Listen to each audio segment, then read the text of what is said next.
The gunshot echoed through the underground parking garage before Naledi Khumalo even registered the muzzle flash. She hit the concrete floor on instinct, her surgical kit scattering across oil-stained ground as Park Jin-woo's voice cut through the chaos like a blade. Pressure on the femoral artery. Now. Naledi's hands were already moving, muscle memory from 6 months of clandestine training overriding the paralysis of fear. The man bleeding out on the garage floor was Kim Tae-young, Jin-woo's second-in-command, and the crimson pool spreading beneath him was growing faster than her frantically applied pressure could contain. Her dark brown fingers turned slick with blood as she pressed down hard, feeling the frantic pulse beneath her palms weakening with each passing second. "I need a tourniquet," she said, her voice carrying the melodic cadence of her Johannesburg upbringing. "And someone needs to tell me what the hell just happened." Jin-woo appeared beside her, his Korean features sharp and uncompromising, dressed in the expensive casual wear that marked him as someone who moved between worlds with dangerous ease. He was already stripping his belt free, hands moving with the precision of someone who'd done this before. "Someone decided Tae-young knew too much," Jin-woo said in perfect English touched with a Seoul accent, wrapping the belt around the wounded man's thigh. "They were wrong. But we need him alive to prove it." This wasn't how Naledi had imagined her Tuesday night ending. 12 hours ago, she'd been sitting in her advanced pharmacology lecture at the University of Cape Town, taking notes on drug interactions like any other medical student grinding toward an impossible dream. Now she was performing field trauma care for the Korean organized crime syndicate that had quietly owned her future since the night she'd returned a lost wallet. But that night felt like ancient history now, separated from this moment by a chasm of choices that couldn't be unmade. The story had started 6 months earlier, in a way that seemed almost mundane compared to the blood on her hands right now. Naledi had been closing down Mama Z's restaurant, the graveyard shift at the 24-hour eatery in Cape Town city center where she waited tables to pay for textbooks her bursary didn't cover. It was 2:15 in the morning, and her feet ached with the special kind of pain that came from 8 hours on tile floors while her mind juggled organic chemistry flashcards between orders of bunny chow and Coke Sisters for late-night patrons. The last customer had left 20 minutes earlier. Park Jin-woo, though she hadn't known his name then. Just another well-dressed Korean man who'd ordered nothing but still water, paid with a crisp 500 rand note, and tipped exactly 20% before disappearing into the Cape Town fog without a word. The Korean business community in Cape Town had exploded over the past decade, legitimate enterprises mixing with whispers of something darker. Naledi had served dozens of Korean customers, but this one had been different.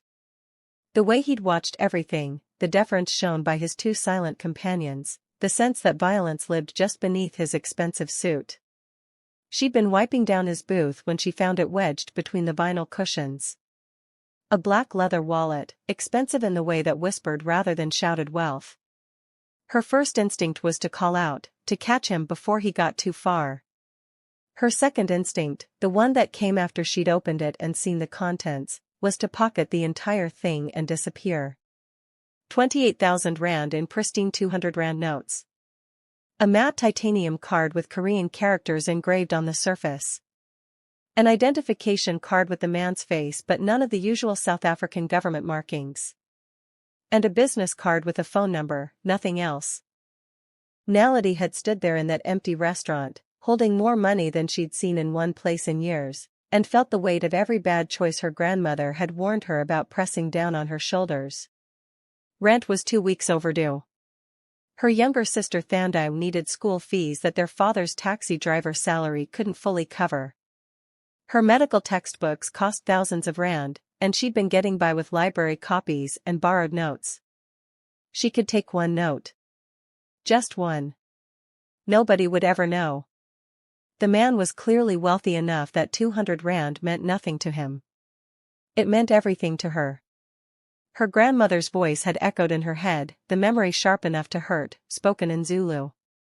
Intambaze nyami, ubukatho bako yinto kufila emlabini abanjik bakwazi ukuyathatha. Umzuzu awenza kona izinkumo izimbine janksa yamali, usualakelwalwi konko kwenza ubalyalik. Her grandmother had been the family's moral compass, raised under apartheid and determined that her grandchildren would be better than the system that had tried to break her. Naledi had made her a promise about the kind of doctor she'd become, the kind of person she'd be. So she'd called the number. A woman had answered in Korean, sharp and suspicious. Then a pause, a murmured conversation, and a different voice on the line. Male, controlled, with an accent that suggested English was a language he'd mastered through business and determination. Yes. Not a greeting. A statement of existence. I have your wallet, Naledi had said in English, her voice steadier than her hands. From Mama Z's. You left it in the booth. Silence stretched long enough that she'd wondered if the call had dropped. Then, have you opened it? The question was a trap. She could feel the weight of the correct answer, the danger in the wrong one. Yes, she said, choosing honesty over whatever game he was playing. I needed to find a way to return it. Another pause. Where is it now? In my hand. Will it remain in your possession until my associate arrives? How long will that take? 15 minutes. Don't leave.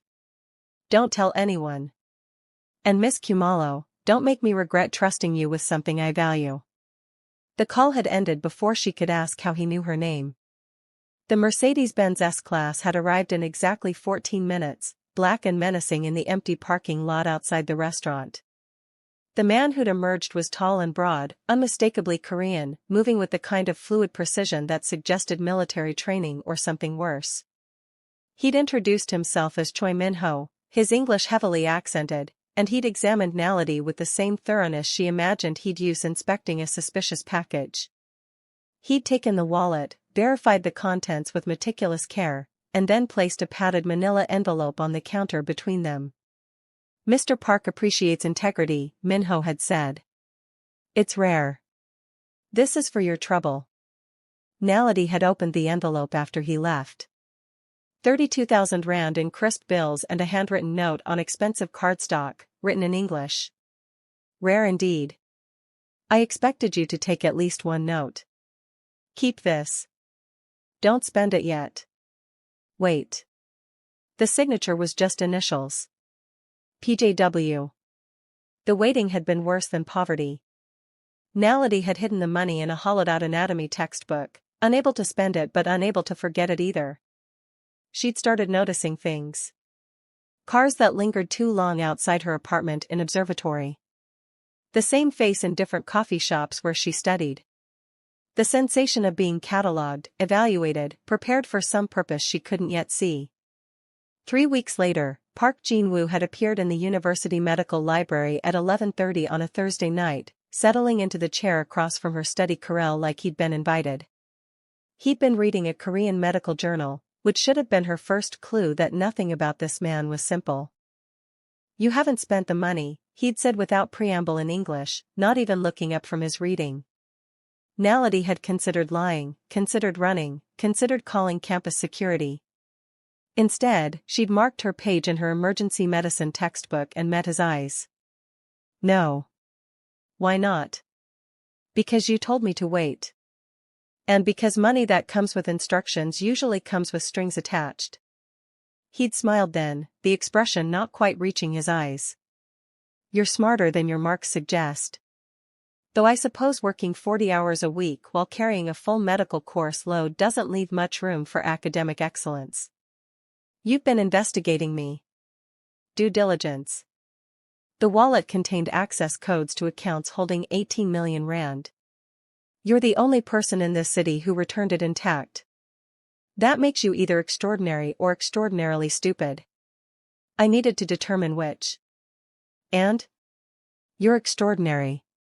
Which is why I'm going to make you an offer that will change your life. The question is whether you're brave enough to accept it. Jin-woo had laid it out with the efficiency of a business proposal. He needed a private physician, someone outside the traditional medical establishment, someone loyal and trainable and willing to exist in the spaces where hospitals asked too many questions. Someone who understood that certain lives were valuable enough to save regardless of how those lives were lived. In return, he would fund her entire medical education. All of it. Tuition, living expenses, books, licensing fees, internship placement. She would graduate debt-free with connections that would open doors traditional students could only dream about. The catch, because there was always a catch, was absolute discretion and availability on demand.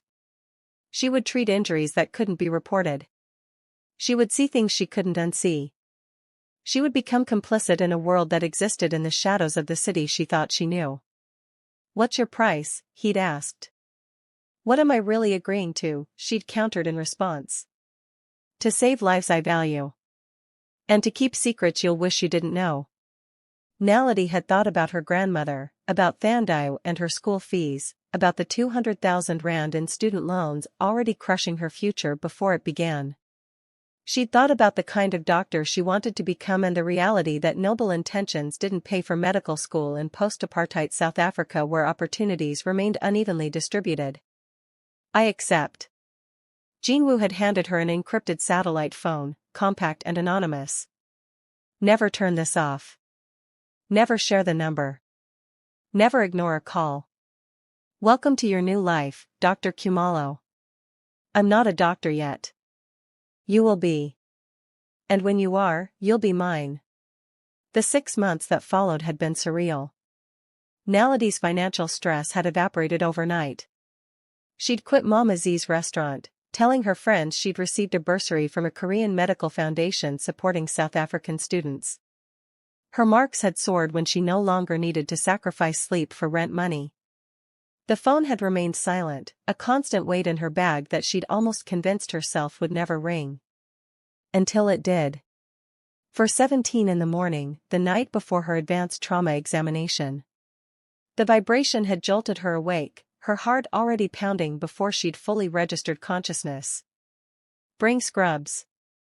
Nothing else. Car arrives in 8 minutes. Say nothing to the driver."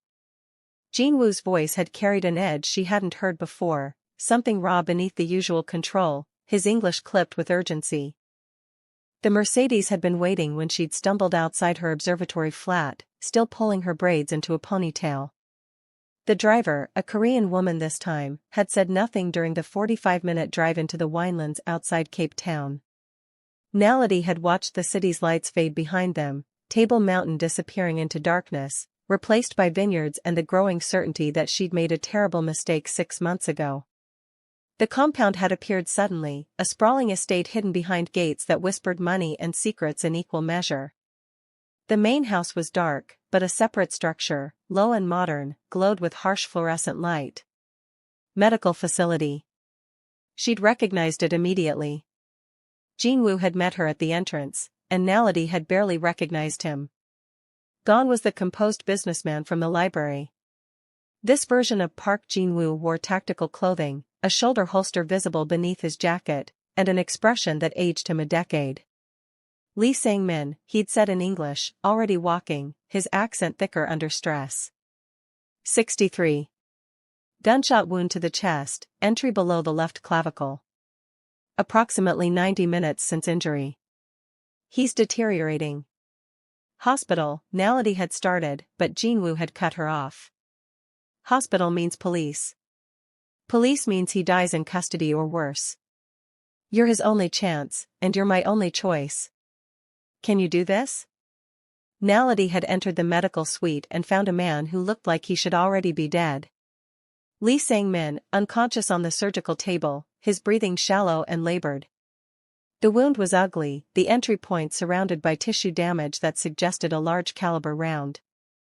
Blood pressure dropping, heart rate climbing, skin pale and clammy.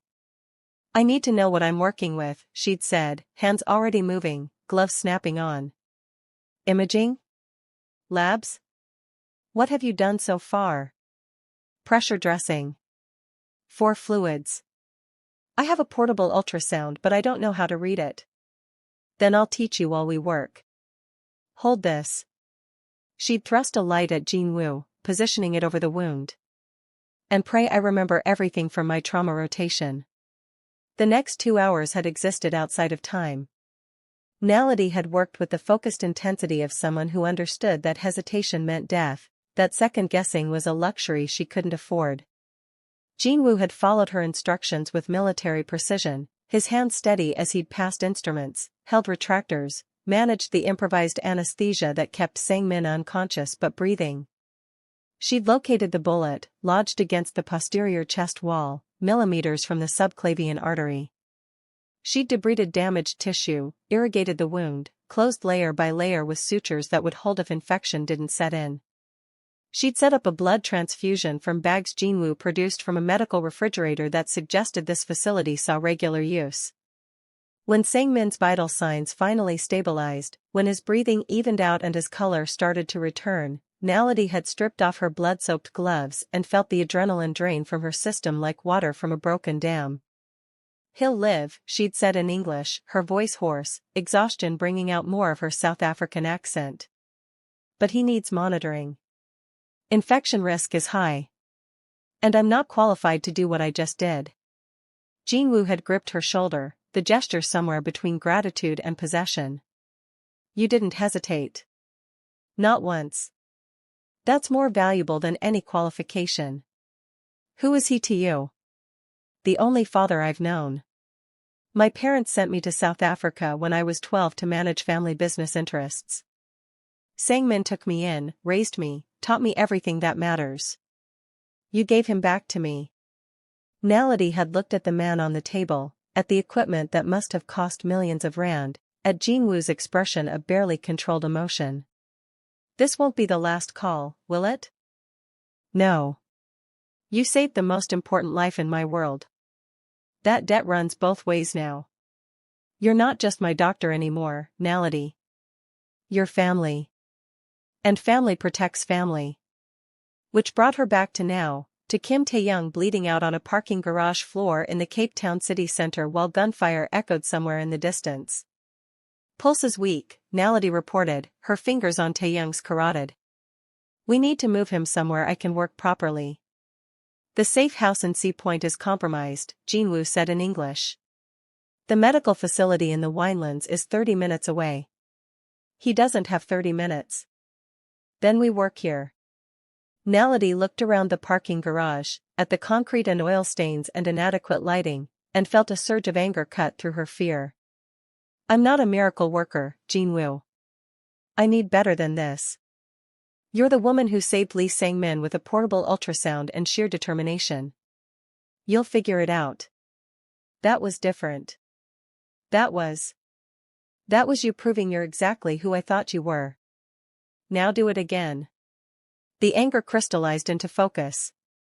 Naledi stripped off her jacket, rolled up her sleeves, and started issuing orders in English like she'd been doing this her entire life instead of just 6 months. "Minho, I need every light source you can find pointed here. Jin-woo, call the facility and have them prepare a surgical suite. And someone needs to secure this location because if whoever shot him comes back, we're all dead." The next hour was organized chaos. Naledi worked by the harsh glare of car headlights and smartphone flashlights, her hands moving with confidence her mind didn't entirely feel. She packed the wound, started aggressive fluid resuscitation, administered medications from the emergency kit she now carried everywhere. Tae-young's vital signs stabilized enough for transport, and they'd moved him in the back of an SUV with Naledi riding alongside, one hand on his pulse, counting every beat. The medical facility that had seemed like overkill 6 months ago now felt like salvation. Naledi had transferred Tae-young to the surgical table, properly equipped this time, and spent another 3 hours repairing damage that should have killed him. Exploring the wound tract. Removing bullet fragments. Rebuilding what could be rebuilt. When she'd finally emerged from the surgical suite, still in her blood-stained scrubs, Jin-woo had been waiting with Lee Sang-min, fully recovered now and imposing in the way that suggested he'd once been even more dangerous than Jin-woo was now. "You have a gift," Sang-min had said in heavily accented English. "Jin-woo told me what you did for me. Now I see what you did for Tae-young. You don't just save lives. You steal them back from death." "I'm just doing what I was trained to do," Naledi had said, exhaustion making her honest, her South African accent stronger when tired. "Though this wasn't exactly what I pictured when I applied to medical school." "Few of us end up where we pictured," Sang-min had replied. "But the question is, can you live with where you've arrived?"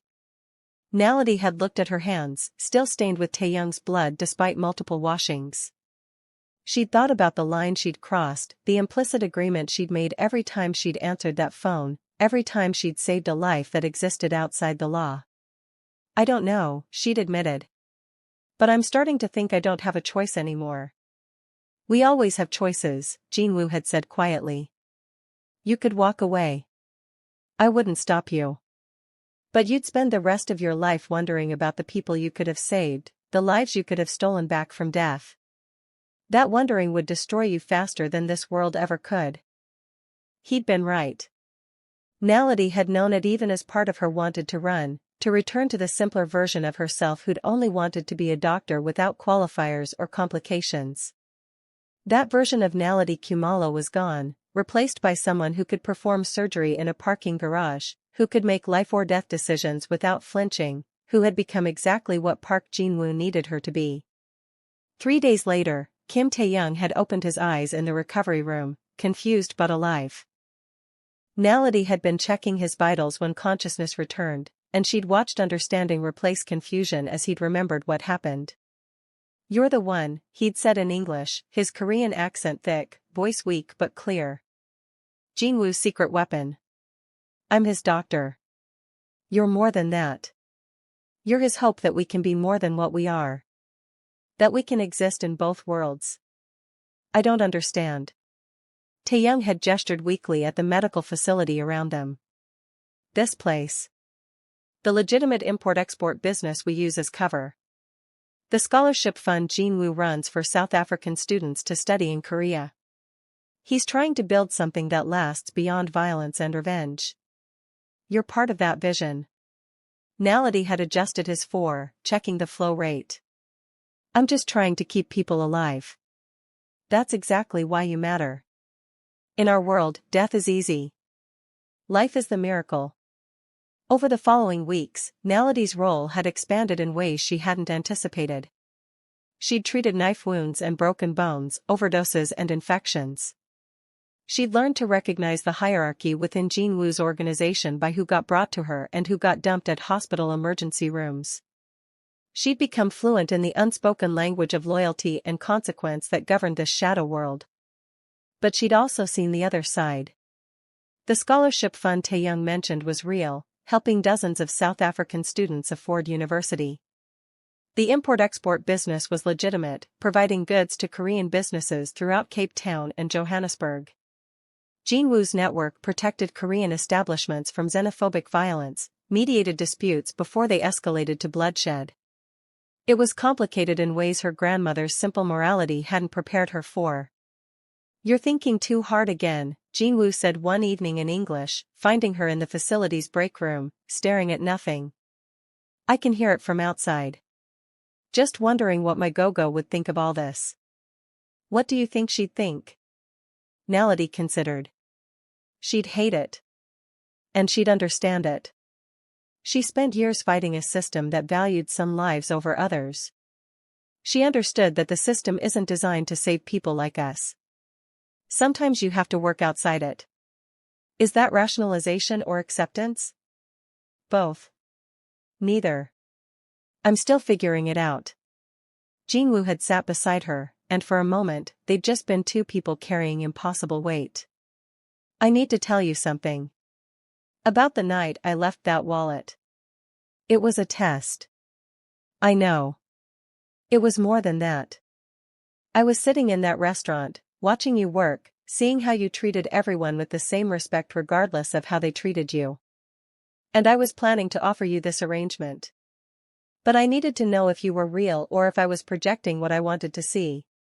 "Why me?" "Because you're South African, and you understand what it means to survive in a country still healing from its past. Because you're brilliant and determined and you refuse to compromise who you are even when it costs you. Because you're exactly the kind of person who can help me build something better than what I inherited." "And if I'd taken the money?" "Then you'd have been human. And I'd have found someone else. But you didn't. You proved you were worth the investment." Naledi had turned to face him fully. "I'm not your investment, Jin-woo. I'm a person. And I need you to remember that." I do remember. Every single day. That's why this works. The encrypted phone had vibrated then, and Jin-woo's expression had shifted back to business. We need to move. There's a situation. There's always a situation, Naledi had said, but she'd been standing, reaching for her medical kit, already adapting to the rhythm of this life. Now, 6 months after returning a lost wallet, Naledi Khumalo stood in the medical facility in the Cape Winelands at 3 a.m, watching Taeyoung's vital signs improve hourly, and tried to remember what normal life had felt like. She'd aced her trauma examination, the real-world experience translating into academic success that her professors attributed to natural talent. She'd secured a prestigious internship placement at Groote Schuur Hospital, the recommendation letter from a mysteriously influential physician opening doors that should have been closed to someone with her background. She was becoming the doctor she'd always wanted to be, just not in the way she'd imagined. Sang-min entered the recovery room, moving with the careful precision of someone who'd been reminded of mortality. You should go home. Rest. You've been here for 18 hours. So have you, Naledi pointed out in English. I'm an old man. I'm allowed to be stubborn. You're young. You should be living your life. This is my life now. Is it the life you wanted? Naledi thought about her grandmother, about Thandai who no longer worried about school fees, about the future she was building with blood-stained hands. Want is complicated. But it's the life I chose. And I'm starting to think I chose right. Jin-woo thinks very highly of you. Jin-woo sees me as a tool. Jin-woo sees you as hope. There's a difference. Before Naledi could respond, the facility's alarm system triggered, harsh and insistent. Sang-min was already moving, surprisingly fast for someone who'd been near death months ago. Jin-woo's voice came through the intercom in English, tense but controlled. We have incoming. Naledi, secure the medical records. Sang-min, safe room. Now. Naledi's training kicked in. She moved to the computer system, initiating the wipe protocol Jin-woo had made her memorize.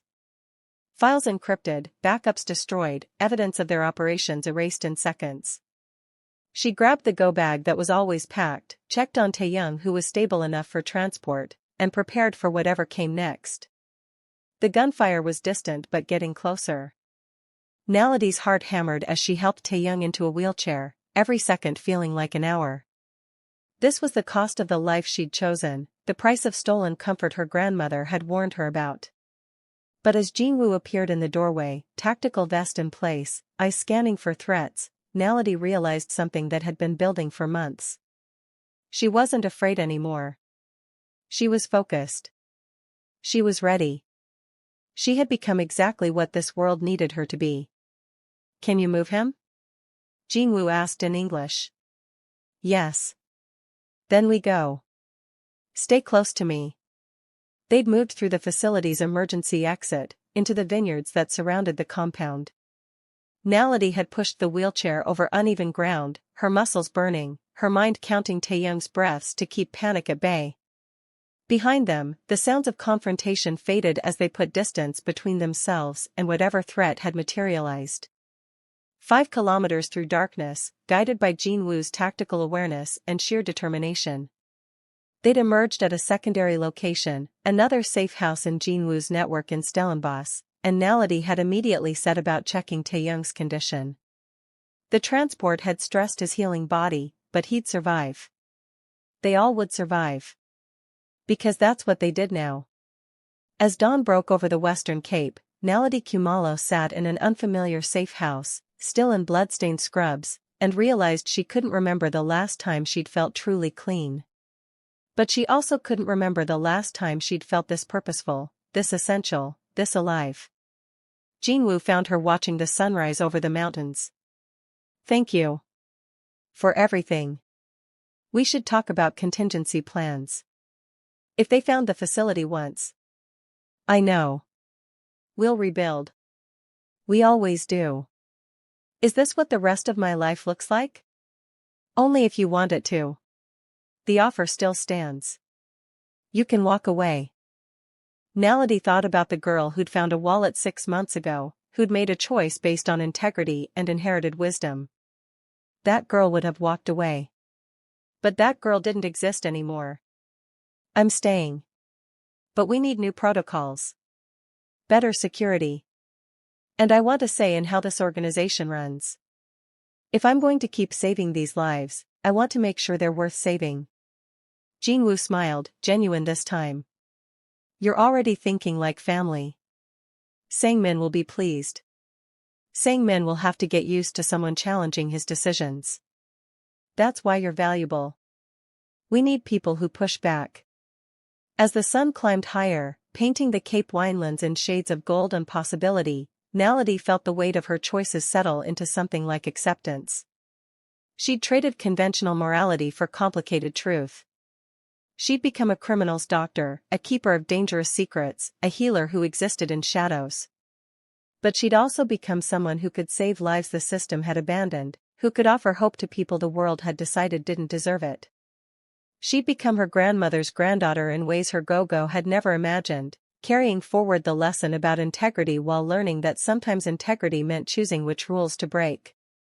The satellite phone that had changed everything rested in her pocket, silent for now but always ready.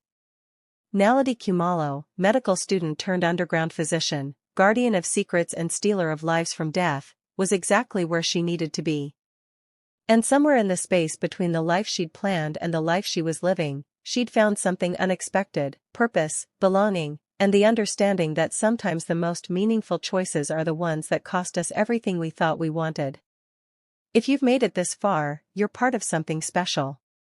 Drop a comment below about what you'd do if you found that wallet, hit subscribe to catch the next chapter of Naledi's story, and smash that like button if moral ambiguity keeps you up at night.